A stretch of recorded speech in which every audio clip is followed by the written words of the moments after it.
I'm Matthew Lawrence. I'm the owner of Pell Processing at the Trading Post and also Marble Creek Farmstead.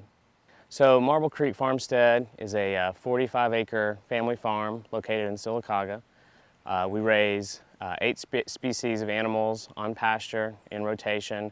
So goats, sheep, pigs, cows, chickens, turkeys, ducks, and then we also raise rabbits. We process them and sell them in Birmingham, and then we also work with a few grocery stores and food distributors in Atlanta and Birmingham as well. We've been farming for about 3 years, and when we first started, we processed all of our poultry on farm. So one of our challenges was regarding the processing of poultry. No one else in the state does poultry under USDA inspection. That's important, the USDA inspection, because if I, as a farmer, raise an animal and I want to sell it to you as a consumer, it has to be processed at a USDA inspected facility. When we started our farm, there were 6 small plants in the entire state of Alabama, and none of them did poultry.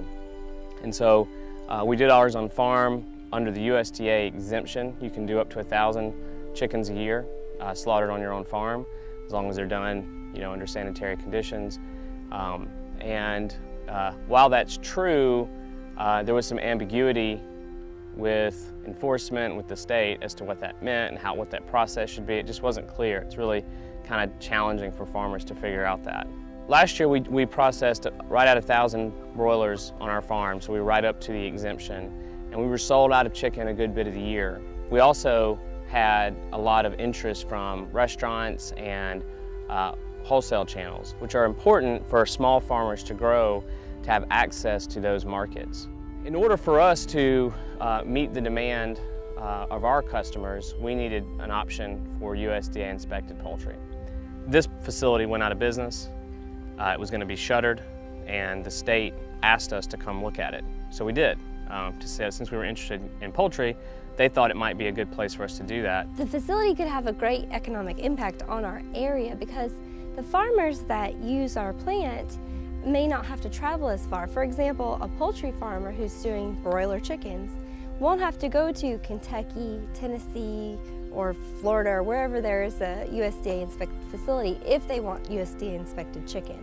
Let's say they want to scale up from the 100 birds at a time that they've been doing and they want to do 200 or 300.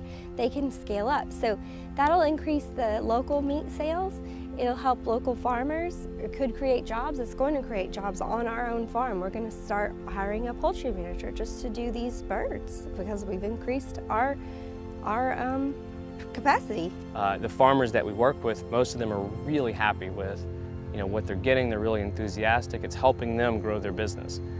Currently, if you're in Mississippi, Alabama, or Georgia, you have no option except for us if you want to do poultry. If you want to do beef or lamb or goat or pork, you have 6 as of today.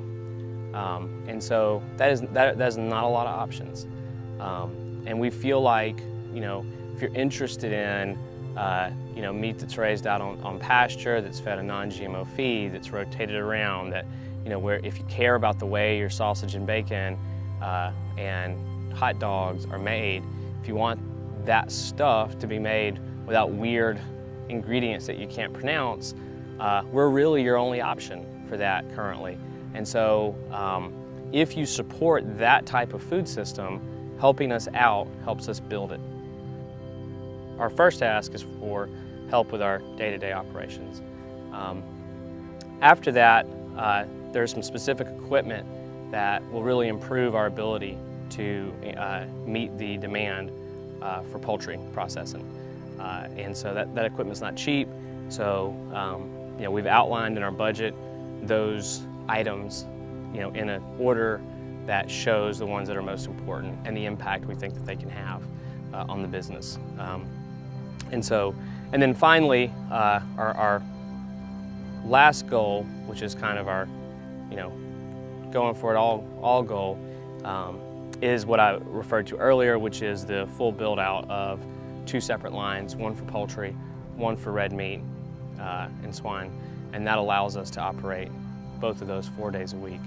And if we're able to get to that that goal, we can change the way Alabama eats.